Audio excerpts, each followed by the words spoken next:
Is it loud? I guess I can hear it. I guess it's loud enough. No, that's not. This is not. Yep.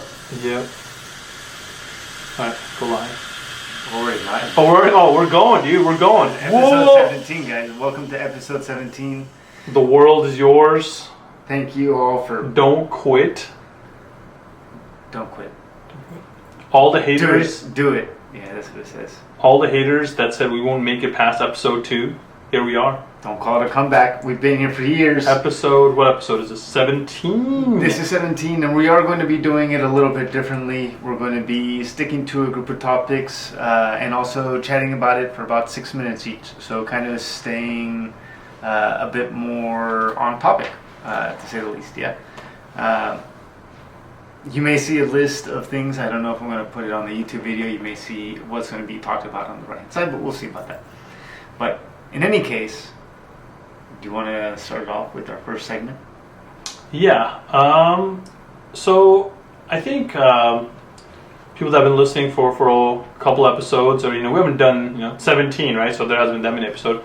So about every segment, every week, we try to do one thing where it's called, we try to bring an idea. How can we provide value to our people that listen in regards to building value through different business ideas that we can come up with, right? So in this segment, we want to focus on Airbnb arbitrage goes corporate. So a new breed of property entrepreneurs that are basically renting out 20 apartments long-term, relisting them on Airbnb, and many don't own the single property. And we're talking about this like 22, 23-year-olds, right? They're making hundreds of thousands of dollars just subletting their leased property on Airbnb and making profit. And cities like New York, Dallas, they started to increase short-term rental laws to prohibit stuff like this. So creating a kind of idea around that. About arbitrage, rental arbitrage, you mean, or? Yeah. Oh, I mean, there's money in the arbitrage market. Essentially, this business idea, and you can do it in any city, right? So we live in Temecula. Good. I was going to ask you, what is it? Explain what rental arbitrage is. So a rental arbitrage, in essence, an arbitrage is basically when you see an opportune moment in the market where there's a price differentiation between a same good at different markets. So, think of a price of a potato is different in Mexico versus the United States. So if you import potatoes from Mexico to the United States, you could make some money theoretically, right? Again, not counting for tariffs and stuff like that. Essentially, with this real estate Airbnb arbitrage, essentially what you're doing is looking for high traffic Airbnb areas, and you are getting a long-term rental property where you get an agreement with the renter to basically allow you to re-rent that out to Airbnb, and hypothetically the owner of that property is happy because he gets his rent on time and he doesn't have to worry, and you get to possibly make more because you're taking the risk because you have to keep paying him the rent even though no one rents it out. So again, where you want to do it in the high traffic area, and you got to find someone that's willing to do that for you, right? So you got to find the right setup land real estate person willing to let you rent that out. I mean, again, I rent here. I thought about doing that here during the Olympics. We were supposed to have an event here in Temecula for the equestrian games, and it basically got pulled back. But I almost thought about, hey, I could do that and apply the Augusta rule, and basically, keep that money tax free for 2 week rental for $10,000. Dude, take that. And I'll go to Hawaii or something. So, again, good idea. What are your thoughts? Well, I mean, short-term rentals and everything like that are kind of a hot topic right now. specifically like looking at Mexico City and all the stuff that they're talking about, a big topic with the immigration and kind of stuff that they're talking about, gentrification, is about Airbnb and how a lot of these places in Roma or Condesa or the people who live there being pushed out, so these places could be used for Airbnbs for people who are traveling, right, and rented for a higher cost, a higher value. So I mean, ultimately, it kind of feels like it's well, I think it's a great opportunity, and I think it's a good business. I think there's a lot of cons to also kind of think about it and thinking about what impact it has, right? It drives up the overall housing costs, right? Because if people are scooping up 10 houses at a time, 5, 10, 15 for the use of just solely short-term rentals, that just takes away more market for you as a single home buyer to buy a home, right? Now imagine it's not just one person doing that, but 10 people who are doing this short-term rental. Well, now that's 50 homes off the market that you no longer have access to. That they're growing exponentially. There is a difference between arbitrage and just a short-term rental. So I'll take a step back. So the rental arbitrage is usually you subleasing it from a homeowner, in which case I guess they are the homeowner in itself. Making them less inclined to sell that home, but you're basically adding another layer just so you can make profit, right? This is like, well, that's the arbitrage piece. But I guess once you make enough money, they realize, well, I no longer need the middleman. I don't want to be the middleman, and I want to own the actual land. So then these people I shouldn't say that these people, but the folks who are in that short-term rental then turn around and start buying their own property to then use it as a short-term rental space. So. What effect does that have there? And a lot of them they skirt a lot of regulations where a lot of places won't allow short-term rentals, but that means short-term rentals less than 30 days. So as long as they're renting it for someone for more than a month, they're still okay to kind of be part of the Airbnb business and part of that game. I wonder how many real estate owners are actually willing to, like on the arbitrage side, right? Like, I don't think they're going to find a lot of people willing to do that. You might find some people that are willing to say, okay, you can sublet my place out again for Airbnb. But likely chance, I feel like, if I'm the owner and I see you making hand over fist money, I'm just going to be like, no, I'm going to do the Airbnb myself. You know what I mean? So I feel like there's that, right? I think the main problem is how much of your property can you make it short-term rental? And I think that eventually the market will answer that question for you, right? I think it's eventually the market, if you realize for short-term rentals your houses aren't getting sold, then you will reduce the rent and keep it for long-term rentals. So I think eventually it will just come to an equilibrium. But now that said, there is money to be made on short-term rentals on certain places, right? Like if you can get the right tenant, get the right price, then it's good. You can make a ton of money. Yeah, most definitely, and I know a few people who are in that business, and I know they do very well, and it's a good opportunity. Though, I guess now being objective, do I see an impact that it's happening to society, to maybe myself as a single home buyer, right? Am I now competing with those folks who are coming in with cash, offering $50,000 more than I am, or what? So it's a big question of kind of saying how is it affecting me? So yeah. But in any case, leave your thoughts. Yeah, leave your thoughts. Leave your thoughts in the comments. But on to segment 2, global sports. Take it off. Global sports. We have the Club World Cup that just happened. It just finished this past weekend, right? I'm not sure if you know, but Chelsea is now officially the winners of the Club World Cup. I'm not sure if you saw the video, but there's a viral video. I may not be able to pull it up here, but there's a viral video of Donald Trump staying on stage with them as they're trying to pick up the trophy. It's kind of an awkward situation, kind of an awkward thing of dude, you're not supposed to be here. It's just a PR move, I think, that he's just got to do that.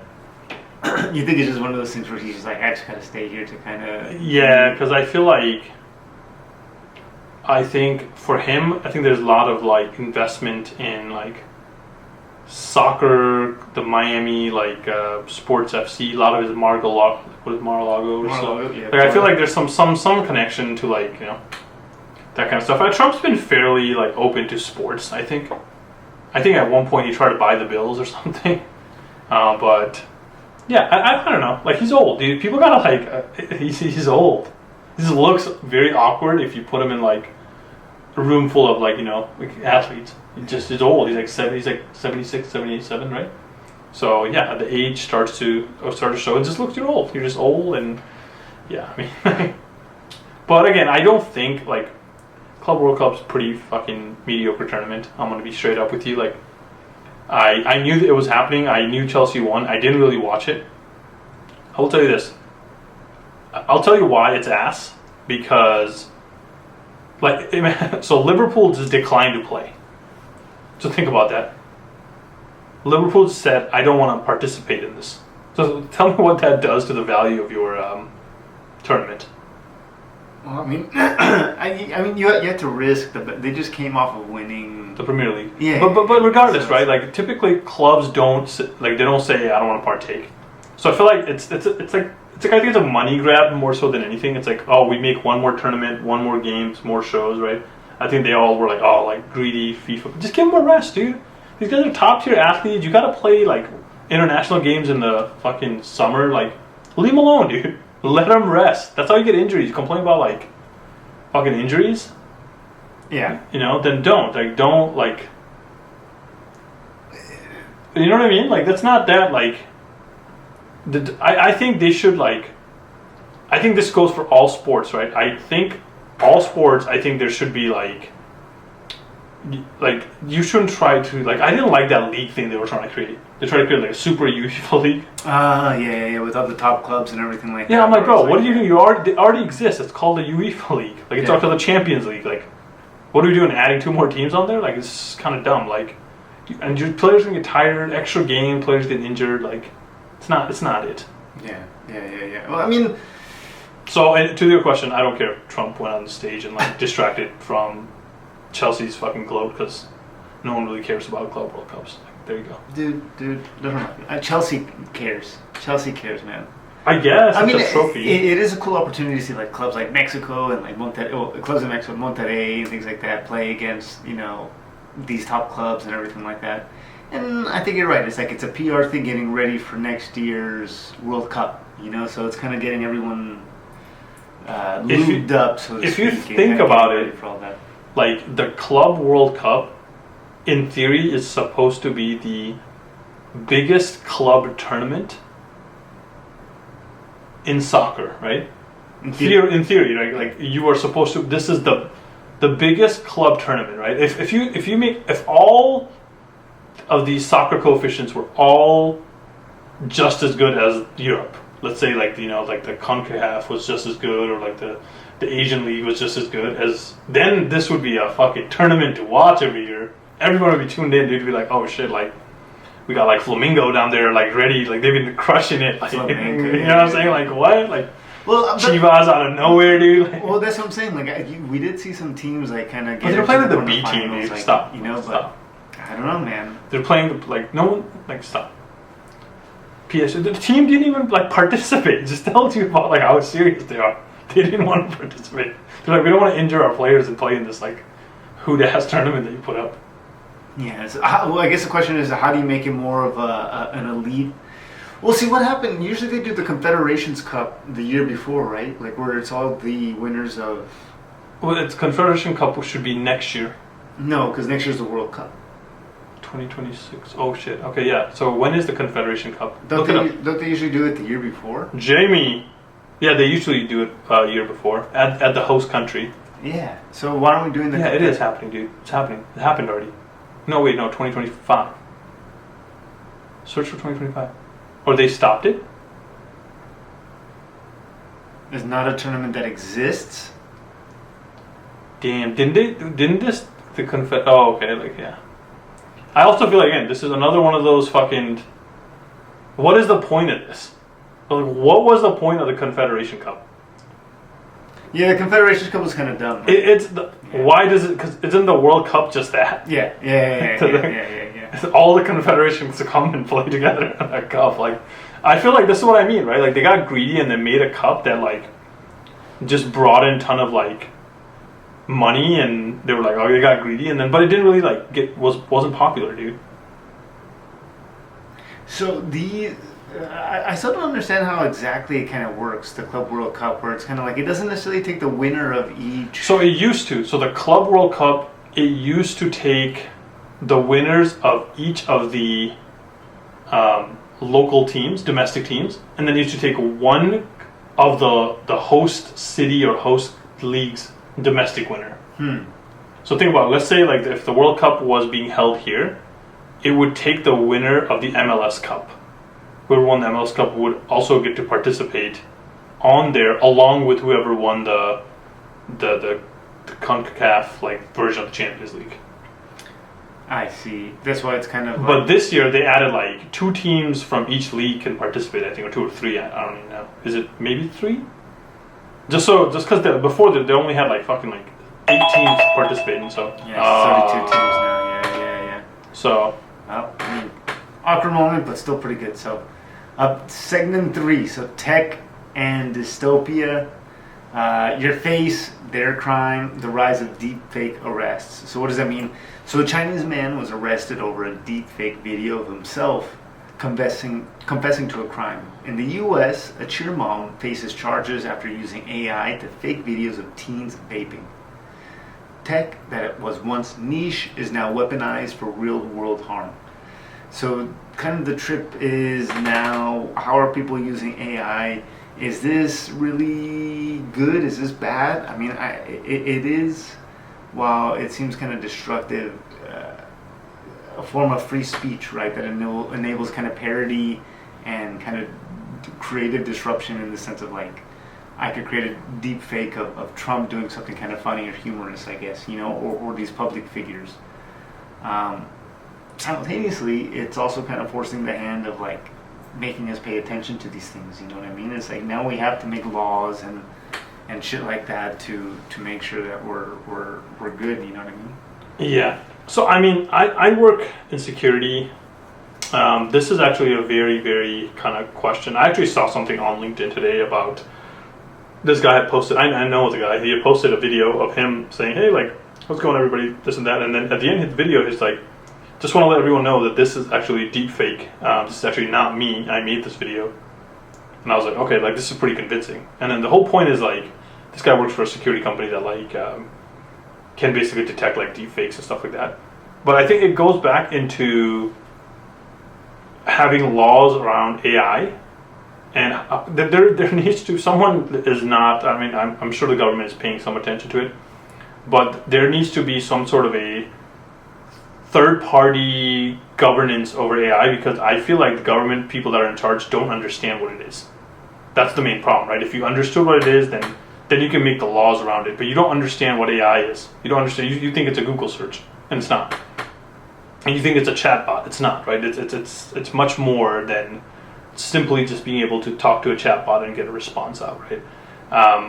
With that said, this deepfake stuff is a real problem. I'll tell you a short story. I got banned on TikTok on one of my other accounts because I used deepfake to sell products. So don't do that. So I sold a ton of Christmas ornaments. It was a Trump Christmas ornaments, and I used his voice to basically make the skit, and that kind of video went viral and ended up selling a bunch of that, and eventually got banned because apparently you're not allowed to use deepfakes to sell products. Who would have thought, right? But again, that's a problem, right? Like, I don't think it goes into things like now voice recognition, voice security is almost obsolete. So if you have anywhere where it's like voice detected, like you just clone that, and then it's a security issue now, right? Like you can just clone your voice and like open gates, you know? What if somebody somewhere there, like it's one of the nodes to open like a encryption is like a voice authentication? Yeah, but simultaneously, like if used for good, it could kind of be like a way for you to be. There's no good for this. Essentially, no, of course there is. Like think of it like a deep fake in the sense of like I'm reproducing myself. So if I'm giving classes or if I'm giving like lessons, I could essentially give it a prompt and have it be me and deliver these things without having to kind of take the time and do it. So I'm able to produce more, a lot quicker, a lot faster, for the sake of education, for the sake of Yeah. of a lot of good things, but it doesn't necessarily have to be malintention. So what good could come from kind of like the deep fake? I also, Is my question. Right? I actually, now you're mentioning this, and I looked at this today, is I am looking at a sales outbound agent. So the company's premise is it clones my voice, and it makes it seem like I am doing the outbound call. And I put the agent basically in control to make the call. So the agent will use my voice, and he will make the outbound call and respond and set up the meeting. But it's deep fake. So I guess that's for good. I don't know. I'm thinking about it. It's expensive though. That kind of stuff, like when you get into calls and voice generations, like the credits get used up real fast. I guess that's why it's like, well, if you're going to use it for something kind of malintent. You'll make money off of it, right? If you're robbing people with it, I guess, But like even like YouTube demonetized AI videos, right? So if you make videos using the is it the VOD 3 or something like that? What is that video engine the Google came out with? I don't know. Let's find out. Is it VOS 3? What is it called? Let's find out. Google Video Engine. VEO. Yeah. Okay. Deep. So people, I don't know. You probably have seen this. What people are doing was taking like a gorilla, and he's like just talking and making like he was a bro and stuff like that. You've probably seen this, right? People are making just super funny videos, and then basically Google said, "Is this what they're using?" Yeah. Google said, you're not gonna do that. It looks realistic, dude. Yeah. Like some of the stuff that people are making is straight like, look at that. That's absurd. That's better than CGI. Yeah. So that looks very like real. Yeah. Yeah. So this is cool, right? Like I think this, and then they demonetize this, so like you can't make money off this type of video because it's not original content. But again, right? Like how you script it makes it original because only you can write that exact prompt. Mm-hmm. But I think people can start. That's what's also going to be interesting, right? It's like look how real that looks. Like right now, you say like this is not original content, right? But when are we going to then deem like our ideas as original content? So not necessarily the creation of it, but the ideation of it. I don't know. It's prompting original. That's the idea, right? But again, there needs to be some sort of governance that basically says this is what it is, and this goes back to that deep fake. This will go back into all AI in general. Like, what is going to be this, guardrails around it, right? I think, I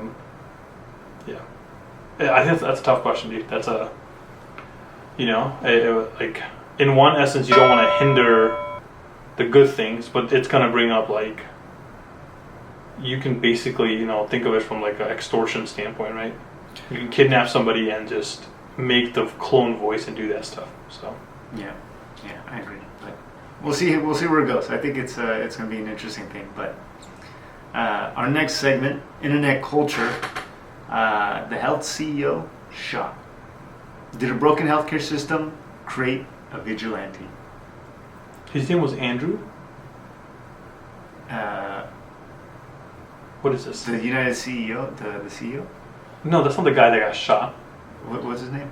Brian something. Andrew something is the current CEO. Stephen Hemsley? No. That's not the guy that got shot. This is not the guy that got shot.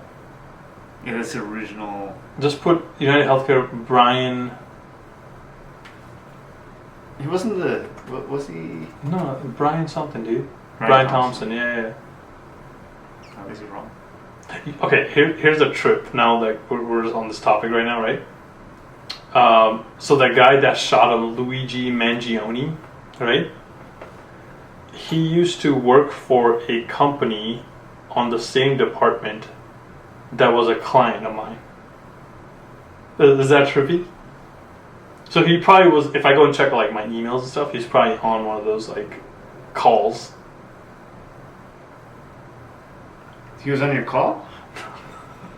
I don't know. I would have to go back and check like some of my records from years ago. But he used to work for a company that is a client of mine, which I have regular syncs with, and I don't know if he was on the calls or something. I have to go back and check, but he would like his title would assume that he would be in these calls, like he was in that side of the. Oh no shit. Yeah, so I was like, because I saw his like LinkedIn profile and it said people you may know. I'm like, what?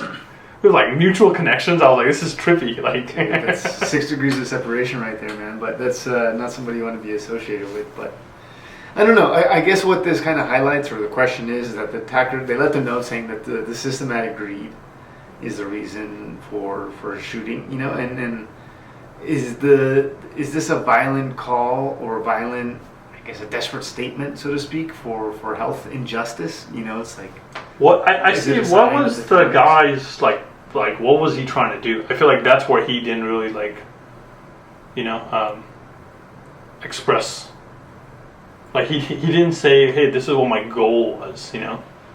But he should have left some sort of a, I mean, he's still alive, but he should have had like a manifesto of like, hey, like, this is why I'm doing this, or like a video that got released. But I don't think any of that stuff's like, is going down, right? This guy didn't get shot, dude. Brian Thompson. You keep putting the wrong person. They're gonna like flag you, like, why is this guy trying to shoot him? Yeah. But again, I'm just curious if he also got shot. Like, is this not? No, he did not. The only case, you know. No, this is the only case. I am sure this happened, right? Disgruntled employee, like, okay, I don't think this happened, but I think like in 2008, I would assume something like this had happened in the mortgage space. Like some people got like really fucked and like they went and like tried to take it out on like an employee of like Bear Stearns or something, you know. I can see that happening. Like, imagine your whole life, you work so hard to buy a house, and then all of a sudden this guy, the bank, is just like, you know, the rug gets pulled. I guess, I don't know. Like, you shouldn't have probably bought that house then. Kind of ultimately all this stuff kind of falls back at you, you know? Yeah. Because they did you wrong, but you bought the house when you knew you couldn't afford it. Sure. Yeah, well, I mean, they they sold you the dream of everybody. Right. It'll be fine. They sold you, hey, it's going to be fine. Yeah. And it wasn't. And you should have known that it wasn't going to be fine. Yeah. But I don't know. I mean, not to highlight that death or kind of make it a good thing or kind of highlight it or anything like that, or murder, you know, especially. But I think it kind of forces us to kind of think about the system. You know, like you say, it's like, hey, maybe it's a bit broken. Maybe it's so broken actually that it's making people angry enough to kill. Right? Yeah, I mean I'm sure that's not that uncommon, dude. Like, yeah, and like again, we go back to this insurance topic, and I feel like it's one of those topics that's like, it could be solved easily, but it's not going to be, because there's a lot of money being made. It's like a layer that doesn't need to exist and exists, right? Because the person that should be insuring everything is the government, because it ultimately does insure everyone. Kind of what its job is. Like, was it too big to fail? Like, right. Like, you know, like it kind of proved that idea, right? It's like they are the yeah. Yeah. So in that case, you don't make any money and just put it at cost. It's simple, dude. Like, you are prioritizing making money over human betterment. You could really argue that that's actually like a way of just limiting risk. You know, it's like, think about it. That was a costly bailout for the U.S. government. Oh yeah. The insurance company. So how do you make sure I don't have the to same pay thing with the that fire, much? right? Yeah, the LA Palisade fire, like, they're gonna have to get bailed out. Yeah. There's no way. It costs too much. Like the government does, like, it just like the hurricanes, right? Like, you know who is the insurer in Florida for hurricanes? The government. So it's like, okay, like they're kind of, again, like, it makes sense, right? And I think health insurance bubbled up so much. Again, it's a lot of people are going to go out of jobs. Like, a lot of companies are going to go out of jobs, but like, the government should just like own that process. Yeah, I mean, it's a weird thing, right? It's like it's something that, yeah. Ultimately, I think the government has to own it. Yeah, but we shall see. What do we got here? What is up next? We got U.S. policy child-free tax. Should parents pay less or the child free pay more. What does that mean? So you think if you have a child, you should pay more? So a viral tweet that kind of recently went out, it asked if a child-free adult doesn't raise kids, should they pay extra to support schooling, parental leave, infrastructure? Proponents say parenthood is public investment. Critics call it forced subsidization. So if I don't have a kid, why do I have to pay for schools and all that? Why are my taxes being allocated to something that I'm not going to necessarily be a benefactor of? I think is what the tweet is asking. I mean, it has a overall social value. I have a child, so I'm probably going to be biased on this, but it has a net overall social value when you provide education to everybody, right? I think that's what it's aiming for. No one can argue that if we overall have a better education system, that we're not going to be better.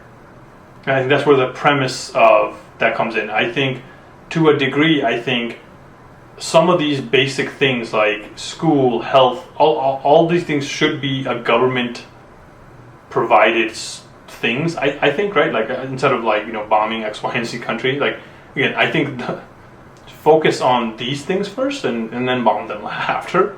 But those are things that you should provide as the government. So. That's I guess the government, right? But it's like I guess if I'm asking where my taxes are being used, as someone who doesn't have a kid, for example, just to play devil's advocate, and like in the sense of like we're asking like, well, I don't want my money to be used for bombs, right? So you don't have a choice. You know what I'm saying? Like what the fuck? Yeah, I guess at the end of the day we don't, right? But if we made a law and kind of well, I guess that's the only way we could kind of make that change, right? If we make it a law and kind of change it, but let's say enough people were to get behind that, it wouldn't pass. Could there be an argument of saying like, this is really something that's imposed unfairly on us? It's not a personal choice of how our taxes are being used. Why is it being used in such a way? I think it's a slippery slope. Think about the people who are not able to have kids, right? Right. It's a slippery slope. Slippery slope that you are trying to go down on when you start having these conversations, because where does it stop, right? That becomes the issue. Okay, school. Okay, let's just say like taxes is a little bit higher for people that have kids for this. Good, then where does it go? I don't want to pay for welfare. I don't want to pay for this. I don't want to pay for that. Like, where does it stop? I don't want to pay for old person's Social Security. I don't want to pay for their Medicaid. Like, so where do we stop all social services? Like, where does you draw the line in what deems as a necessary spending for social services? Because that's the ultimate thing. Because someone's gonna be like, okay, well, like I agree with him, but I also think we shouldn't pay for this either. Because people want to keep they will keep going further and further and have that separation. So what I think, where would that stop? Yeah, it's unfair, I guess. But it is on a net return to society, it's a positive use of your money. Because you're not gonna pay less taxes. Let's get that shit straight. They're gonna spend this money somewhere else. So from a net positive to society, would it be better if this money was spent on education, or would it be better if this money was spent on I don't know, building roads or whatever? I don't want to say bombing places, but say building roads. What is more important? Is teaching education to kids more important than laying roads on a highway? Where does that social equity come in? What I'm saying? Because that's the conversation you have, right? One other thing I want to add to this is I think parents should get vouchers to spend on school instead of getting nothing. For example, it's let's say I have a child, let's say I send my child to a private school. Because I'm overall lowering the social burden, I should get some sort of a tax write-off, because I am not depleting the social asset by not sending my kid there. You know what I'm saying? So instead of, let's say, like, each parent, like if you have a kid, like so you want, so like you're saying because I'm not taking it, I'm not using this, I should get a kickback. No, what I'm saying is on my taxes. That's what a childless person is saying is the same thing. No, listen, like, I'm not using it, I should get a kickback. Okay, you're not taking. Like, what I'm trying to say is, it's gonna be used.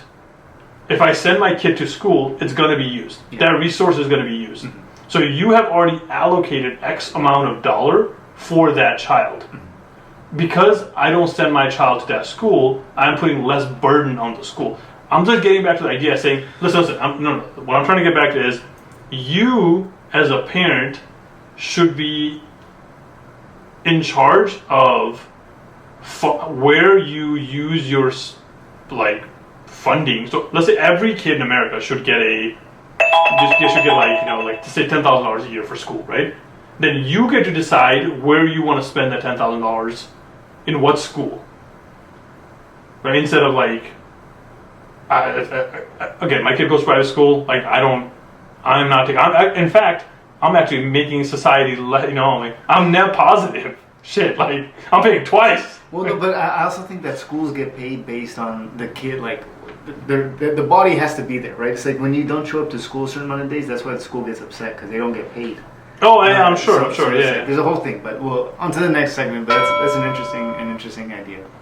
But up next we have celebrity plus power, Katy versus none.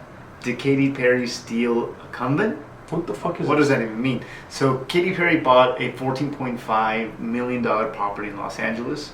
Let me see the property, dude. Only to face a lawsuit from aging nuns claiming it was part of their convent. A covenant. Convent. What is that? A convent's like where nuns live, you know. Okay, we can't do these. Sold the house. Media reports Peggy died amid legal proceedings, and this is a property feud.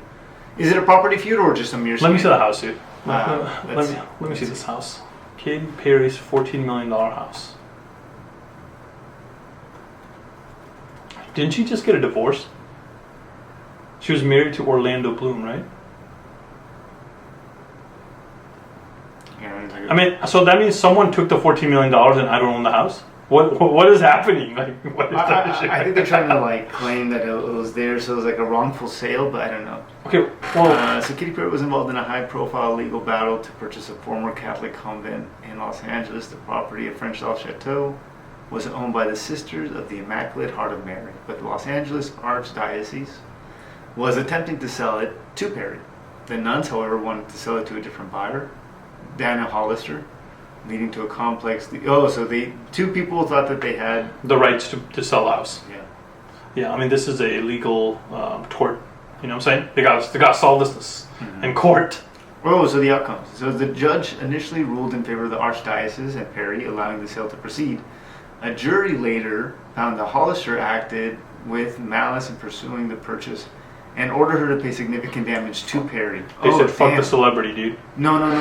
The other lady, the Dana Hollister. Who's Dana? It sounds very familiar. Dana Hollister. Oh, dude, two celebrity feud. Is this what's going on? I don't think this is them. Oh, restaurateur. Yep, that is her. Oh, so she's pretty wealthy. Yeah. Okay. I guess. Like, it's not even worth it, bro. If I have to fight somebody for a house that's already $14 million, I don't want it. You can have it. There's other $14 million houses I can buy. But I also don't have a $14 million house, so I don't know how this feels. Dude, sometimes it's just for the win, I guess. Yeah, sometimes you just like, I want it because I want it. You know what's funny? Of like a famous feud was, oh God, I forgot his name now. Peter Thiel. Peter Thiel? Peter Thiel. With, I know which story. Someone released some internet blog released some like homophobic Politico or Publico? Publico, something like that. Released some homophobic stuff about Peter Thiel, like way back, and he couldn't do anything about it at the time, and he just let it roll. He just didn't know what to do, and eventually down the road, the same company released Same company released a video of Hulk Hogan doing the business. Mm-hmm. And basically Peter Thiel partnered up with Hulk Hogan to take this company down. And the whole purpose was about this homophobic article that Gawker had released about Peter Thiel years back, dude. He waited like 12 years to act as vengeance, dude. That's. Well, I mean, he argued that they violated people's privacy, plain and simple, and that he thought that was unbearable, essentially. Yeah, but he bankrolled Hulk Hogan's whole legal battle against him and everything when essentially that guy, the sex tapes of him were released. And Hulk Hogan wasn't doing anything bad. He was just, it was a weird situation where the other guy... Hulk Hogan, brother, what you gonna do? The other guy wanted to, watch his wife diddle Hulk Hogan. I guess that's some people's dreams. You can't be saying diddling, dude. And this is YouTube, man. You can say whatever you want, but that's what he wanted, and that's everyone. That's a prerogative in the United States of America. It's a free country. You do that in hopes that it's not going to be publicized in the public media without your permission, and that's what they did to him. And this guy found his opportunity, Peter Thiel. He's also a billionaire, so I feel like someone that would hold resentment are billionaires. But he's also Peter Thiel on a separate level is kind of a big investor in Palantir and in other things. What is he? He owns PayPal. He's part of the PayPal mafia. Very invested in kind of the. No. What's his thing? His firm, his venture firm. I don't know. The Founders Fund. How much? What does he have? It was a net worth of 8 or 9, right? Let's find out. How much? What? 23 billion. It's like nothing. What do you think? That's like nothing. What do you think? To Elon Musk, that's nothing, dude. Is this Ecuador? This is the Facebook guy, right? Yeah. He left, dude. They said he has to pay taxes, and he gave up his U.S. passport and said, "Deuce." Lives in Singapore now. The wealthiest person in Singapore. Can't come to the United States. But at what point do you think it becomes diminishing return on money? Let's say you go from $100 to $1,000, right? That's a huge difference. But you go from 1,000 to 10,000, huge, right? So from 100,000 to 1 million, huge. But what point is there your diminishing return is flat? At what point having not extra $1 is not going to impact your happiness? What is that? I think it's after to be honest, 500,000. No, I don't think it's as high as you think. No, because I feel here's the thing, right? I think it's around 100.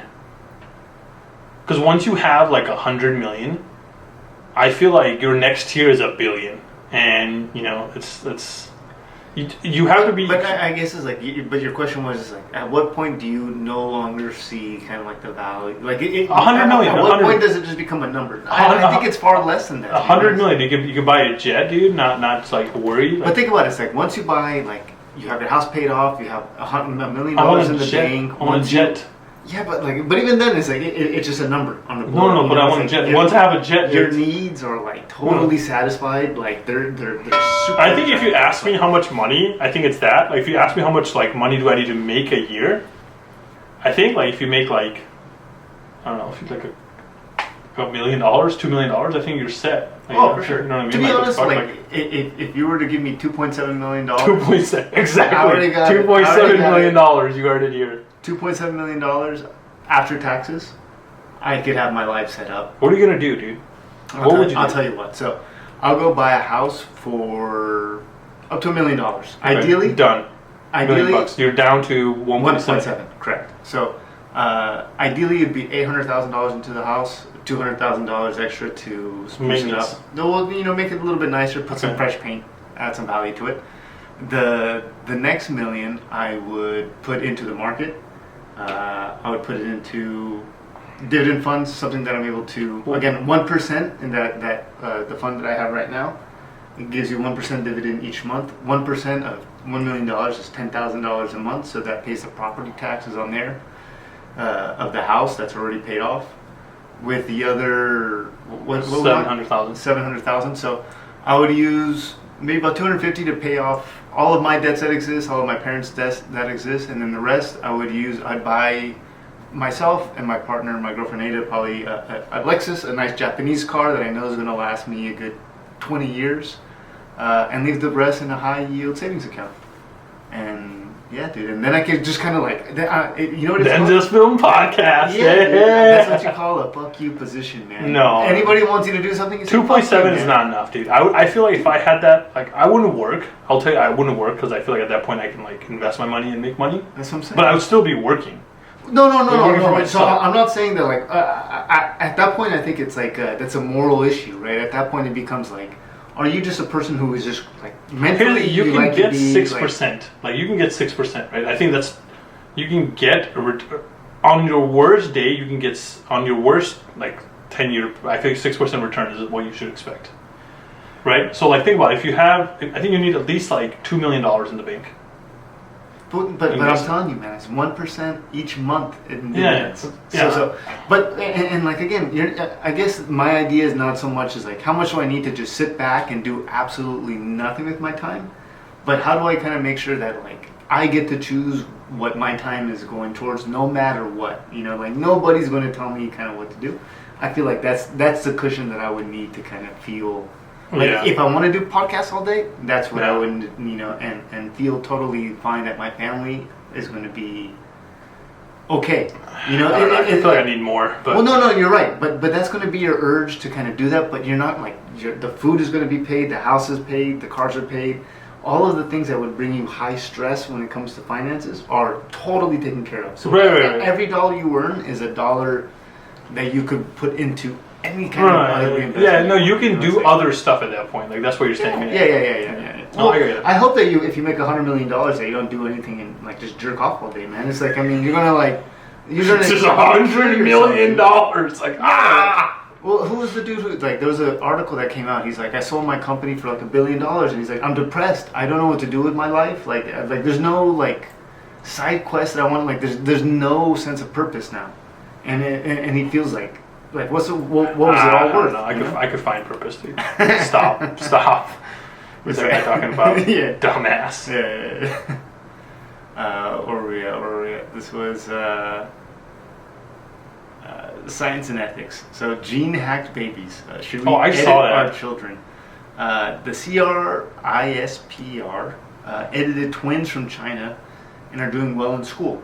Scientists in the West propose using gene editing for disease prevention, but also IQ, height, eye color. Should we define what's being allowed? What does that mean by like IQ? Like is your gene, unless like you are like, you know, you have like some sort of like, you know, Down syndrome or autism or something, like how does gene impact your educational ability or IQ ability? The fuck is that? How is that measured? Well, is that what I think they're arguing, that if you're hereditarily predisposed to having a higher IQ, your probability of having a higher IQ is... I don't know. Maybe. I have no idea if that's... I think overall, this is good, right? I think this is going to happen regardless if we like it or not, right? I think we're very close to even like getting rid of like Alzheimer's or some of these older diseases that are like have been like not cured for, using technology, using like some sort of gene like manipulation type of stuff. Some things. This is also kind of rubbing elbows with like Third Reich, kind of like the what's it called, the ideal race kind of thing. You know, it's like everyone should have blonde hair, blue eyes, be 6 foot. And kind of look a certain way, kind of thing. You know, it's like this is what's going to drive that perception even faster to that kind of happening. You know. Okay. I mean, okay. Here's the thing, right? Like, let's just say like let's just say this technology can do it at birth, or it can do later, like when you're 20, when you're 18, 20, right? Like if I one day want to become like a... You want to be 6 foot, you're like, fuck, dude, my parents did me wrong and didn't do any therapy, like, do it up, doctor, like, make me 6 foot, like, you know? Then you have that option, like, I think most people would choose to have the better quality. Like, unless like, you know what I'm saying? No one's going to choose to be like, oh, I want to be a fucking 5 foot guy. You know? Because... You never know. No, stop, like... It's just, So they it's were a just lot. born confident. They said, "I want to struggle." So I No, can but have imagine more." if that person was like taller. For each, you know.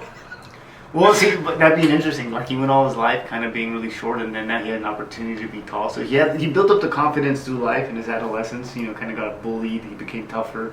And you had to be smarter. And now he gets rewarded with kind of like being a 6'2", like and built with that confidence. Dude, I think that could be overall, dangerous. That'll be dangerous to the no. world. I think overall this is good. It can Dude, help think cure a about- lot of disease. Think about Napoleon, man. Napoleon was so angry that he conquered half the world. Imagine if Napoleon was then made 6 foot. Oh, I don't think there's. I don't think. He would height. have conquered Russia. I don't think his height is He what would have led to conquered that. Russia. You know what? That's strange. I feel like a lot of these people, like I want to say like Napoleon, and even like industrialists like Andrew Carnegie, Rockefeller, like J.P. Morgan, all these guys, right? Like you gotta have some ironclad fucking like you're the boss hog, bro. You walk in that room, people fucking like stop doing what they're doing and they listen to you. Yeah. And I feel like each of those guys could be just as, if they went down the path of like, conquering the world, I think they could have just been as strong as Napoleon. Or if Napoleon was like, hey man, I want to be in finance, maybe he could have been JP Morgan. You cannot, like, even like Steve Jobs, right? To have that level of like determination that you're not going to fail takes a certain level of sickening human being. Do you think that that's only like? Would that be translated to like what you mentioned right now? It's like if they weren't focused on taking over the world and they were focused on business, for example. Do you think that would have kind of been translated the same way, or was it very much their specific field? Like it was just the intersection of their drive met with whatever they found, kind of like being that whatever was in front of them. It was the opportunity of that, right? It's both. Yeah, because I think that matters. I think in the book Outliers, it talks about that. Like, timing matters more than anything. Mm-hmm. Like, end of the day, right? It does not matter. Like, there's this guy on there that was the highest IQ ever recorded, and he was broke. And, he was smarter than Einstein. Like, you know what I mean? He was the smartest person ever. And it's just like, none of that matters if you were not there at the right time. At the right he place. Overanalyzed his way. Right. That's what. Yeah. So sometimes it matters. Like it's I don't know. It's one of those things where you just kind of have to. Again, I'm kind of nervous about this whole idea of kind of genetically modifying them and everything like that. That's kind of a weird thing, but dude, it's coming to a point. I feel like we're just not. Eugenics. That's what it is. The word eugenics. Eugenics. Yeah. That's what the Nazis were. Yeah.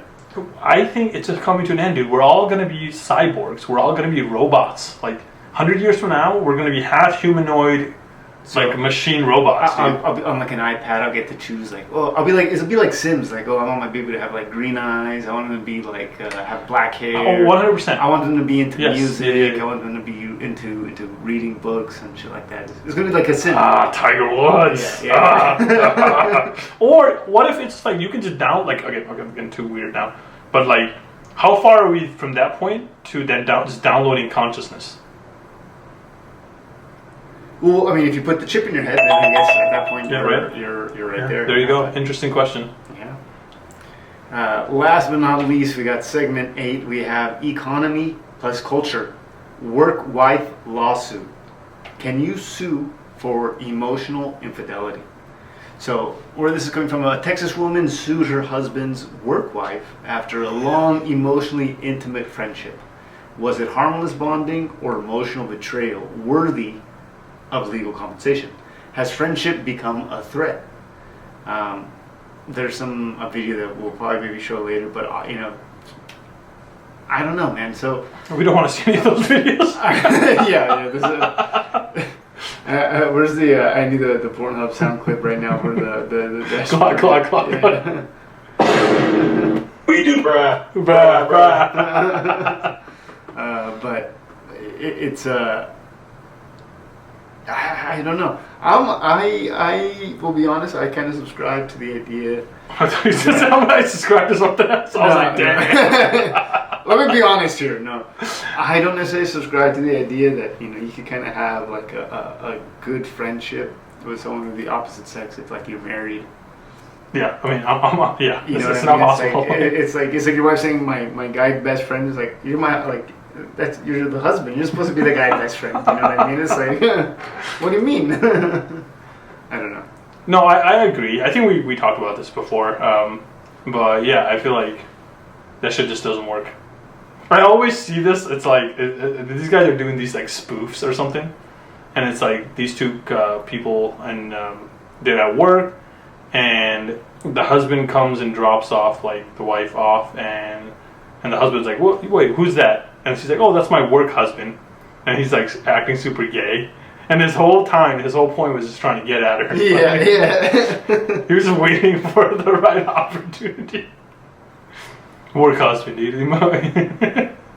But yeah, that's kind of funny. I don't know. I think you even open yourself up to like problems at work, man. Even saying that, like, you're my work husband, you're my work wife, like that's like HR, dude. Like what the, like, I don't know. Yeah, I mean, yeah, you can. That's a. Or what if so there's like, you know, like some drama and like, you know, work's not getting done. Like that could happen, right? Like what if, like, you know, like that person, let's say you work and then that person works on like a ticketing and your tickets aren't getting fucking completed, bro.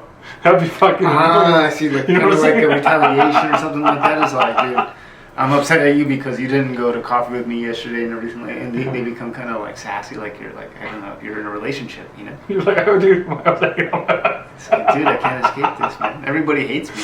That's funny as fuck. Dude, I think it's a. Oh, so this is a real court case? Yeah. What's the? I mean, yeah. The problem is that you can sue for emotional damage on like shit like this. I mean, I guess it'd be like a civil case. Like, wife wins $9 million. Oh, it says mistress. It's 2010. Alleged mistress. No, this is not it. How can you sue? Can you sue? I don't understand how this works when you sue somebody for more money than what they have. Is that possible? I feel like that's not possible. Like, you can't. Sue my husband's mistress. That's so funny. Can I sue my husband's mistress in Texas? This question arises more frequently than you think. More often than not, adultery fatally harms a marriage. That's so funny. So go back. Is it because I saw a reference? Like no, the short answer to whether you could sue your husband's mistress is no. However, Texas law offers remedies during divorce proceedings if the spouse has been a victim of adultery. What was that article? Go back. No, not the article. Go back on the chat. Oh, the chat.